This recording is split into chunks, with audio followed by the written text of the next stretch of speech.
Hello guys, स्वागत है आपका हमारे अपने यूट्यूब चैनल में। आज मैं आपको बताने वाला हूँ स्कमांटिक इंडिकॉम और लेवल लॉजिक रिमेज का एपिसोड नंबर 12। तो चलिए शुरू करते हैं।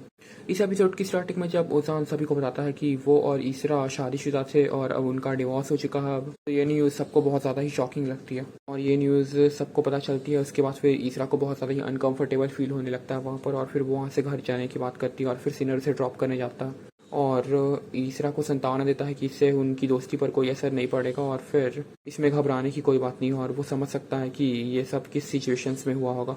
फिर चाला के मॉम एंड डैड उजान से बातचीत करते हैं और उजान उन्हें विश्वास दिलाता है कि वो चाला से शादी करेगा और फिर वो चाला को बाय बोल कर चला जाता है वहाँ से। और उजान के जाने के बाद चाला बहुत ज़्यादा ही टेंशन में रहती है और अपनी मॉम हैंडे से बातचीत करती है, जो कि ओजान और चाला की शादी की न्यूज़ सुनने के बाद आई थी। और हैंडे चाला को विश्वास दिलाती है कि ओजान तुम्हें नहीं छोड़ेगा कुछ भी हो जाए। फिर ईसरा को दिखाया जाता है जो कि ज़ैनब के पास जाती है और उसे सारे इंसिडेंट्स बताती है कि ओजान ने सब कुछ सबके सामने बता दिया। और फिर ओजान मूसा को बता रहा होता है कि ईसरा आई और मुझे सारे रीजंस बताने लगी कि वो किस टाइम के बारे में बात करी थी। सिनर ईसरा को ड्रॉप करने के बाद घर वापस आता है और फिर चाला से बातचीत करता है और उसे बताता है कि ओजान अच्छा नहीं है, मगर चाला को ओजान किसी भी कीमत पर चाहिए था। और फिर वो अगले दिन सुबह सुबह जुमरत आंटी के घर में जाती हैं और उन्हें ओजान और अपनी शादी का कार्ड देती है। और मैंने इसकी जुमरत आंटी को जलाने के लिए उनके रेस्टोरेंट में जाकर सारे लोगों को कार्ड बांटने लगती है चाला और ओजान की शादी का। और ये देखकर मैंने इसकी बहुत ज़्यादा ही सैड हो जाती है। फिर ईसरा को दिखाया जाता है जो कि ऑफिस जाती है और फिर जहाँ पे वो काम करती थी वहाँ की कोवर्कर से ईसरा और ओजान के बारे में बातें बना रहे थे, मगर ईसरा अपना फोकस काम पे बनाने की कोशिश करती है और फिर उसे पुराने टाइम से याद आते हैं ओजान के साथ के। फिर ओजान ईसरा को ऑफिस रूम में बुलाता है और फिर उसे एक वर्क देता है और फिर ओजान को लगता है कि ईसरा ये गलत कर रही है, लेकिन ईसरा उसमें सही काम करी थी, तो वो ईसरा से माफ़ी मांगता है। फिर तभी वहाँ पर सिनर आ जाता है और ईसरा वहाँ से चली जाती है। फिर सिनर ओजान को ये बताता है कि वो ईसरा से दूर रहे, जितना भी उसे करना था वो अब कर चुका है। ईसरा जब बाहर जा रही होती है तभी उसे चाला मिलती है। वो ईसरा को अपने साथ वेडिंग हॉल ले जाने की बात करती है जहाँ पर की सारी चीज़ें प्लान की गई थी चाला और ओजान की शादी के। फिर अलिफ को दिखाया जाता है जो कि अकरम को देख रही थी अपने घर से, अपनी मौसी से उसके बारे में बातचीत करती है, फिर उससे मिलने जाती है। और फिर अकरम को दिखाया जाता है जिसके पास जैनब आती है और जैसे ही जैनब अलिफ को देखती है अकरम के पास आते हुए, तो वो अकरम के साथ ऐसे बिहेव करने लगती है जैसे कि वो अकरम की गर्लफ्रेंड है। ये सब देखकर अलिफ बहुत ज़्यादा ही कन्फ्यूज़ हो जाती है और अकरम जब जैनब से पूछता है कि वो ऐसा क्यों कर रही है, तो फिर जैनब उसे बताती है कि ऐसे वो अलिफ के क्लोज आ जाएगा बहुत ज़्यादा। फिर चाला और ईसरा को दिखाया जाता है जो कि वेडिंग साइट पर पहुंच चुके थे और फिर वहां पर ओजान भी था। वहां पर पहुंचकर ईसरा को अपने पुराने टाइम्स के बारे में बहुत सारी बातें याद आने लगती हैं कि कैसे जब उसकी और ओजान की शादी हुई थी तो फिर सब कोई नाइट में डिनर कर रहे थे एक साथ। फिर अकरम को दिखाया जाता है जो कि जैनब के साथ ही गुलदस्ता लेने के लिए गया था और फिर इस बार भी उसे अलिफ रास्ते में मिल जाती है, तो फिर अकरम उसे बोलता है कि वो जैनब के साथ अभी बिजी है, बाद में बात करेगा। और अलिफ वहाँ से चली जाती है और फिर तभी अकरम और जैनब को मूसा देख लेता है और फिर वो भी जैनब के लिए गुलदस्ता लेकर आया था जो कि वो डस्टबिन में फेंक देता है और फिर गुस्सा होकर वहाँ से चला जाता है। और बहुत बार जैनब उसे समझाने की कोशिश करती है कि सब मजाक था, लेकिन मूसा नहीं समझता इस बार। फिर रात हो जाती है और फिर ओजान को अपने घर में दिखाया जाता है और फिर वो शादी के लिए चाला की ड्रेस सिलेक्ट कर रहा था अपने घर में बैठकर मॉम एंड अपनी बहन के साथ।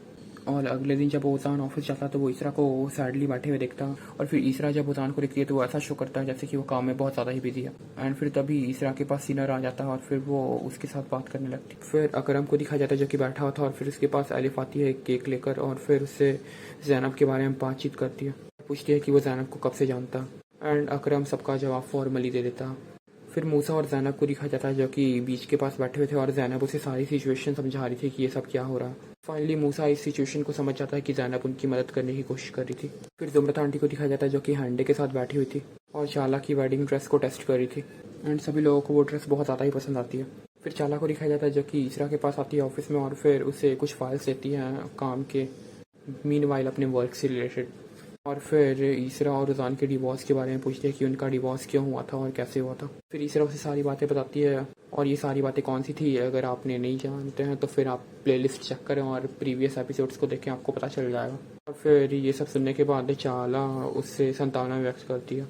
फिर रात में मूसा और ओजान के घर जा रहे थे एंड फिर तभी वे लोग ईसरा के मॉम मैनेस्की के रेस्टोरेंट के बाहर रुकते हैं और फिर ईसरा को देखने लगते हैं और ये सब देखकर ओजान को अपने ओल्ड टाइम से याद आ रहे थे। तो वहाँ पर ईसरा आती है और उन्हें जाने के लिए बोलती है और फिर ओजान वहाँ से चला जाता है। एंड फाइनली वो दिन भी आ जाता है जब ओजान और चाला की शादी होने वाली है। ओजान के घर में सभी कोई रेडी होकर बड़ी बड़ी गाड़ियों से वेडिंग हॉल की तरफ जा रहे थे इस टाइम भी ज़ुमरत आंटी दिखावा करना नहीं छोड़ती हैं और फिर मैनिस्की के सामने दिखावा करती हैं और उनके बीच लड़ाई हो जाती है। और रज़ान वेडिंग हॉल में बैठा हुआ था अपने सूट के सामने और फिर मूसा से बातचीत कर रहा था कि क्या वो सही कर रहा है या नहीं। फिर चाला अपने हेयर वर्क के लिए आई हुई थी पार्लर में और फिर अपनी मॉम से बातचीत करी थी बिकॉज उसे अभी भी डर था कि कहीं उजान उसे छोड़ ना दे। एंड फिर चाला उजान को कॉल करती है तो फिर वो देखती है कि उसका कॉल नहीं लग रहा और फिर वो बहुत ज़्यादा ही टेंशन में आ जाती है कि उजान कहाँ चला गया। फिर ज़ैनब को दिखाया जाता है जो कि ईसरा के पास जा रही थी और फिर ईसरा जब ज़ैनब को देखती है तो वो अपनी आंसुओं को छुपाने लगती है। वेल वो अपने घर के बाहर बैठकर रो रही थी लेकिन ज़ैनब से ये सब देखा नहीं गया और फिर वो मूसा को कॉल करती है और उजान से बात करने की इच्छा बताती है। और चाला को दिखाया जाता है जो कि तैयार होकर सीनर के सामने आती है और फिर सीनर से कॉम्प्लीमेंट देता है कि वो बहुत अच्छी लग रही है।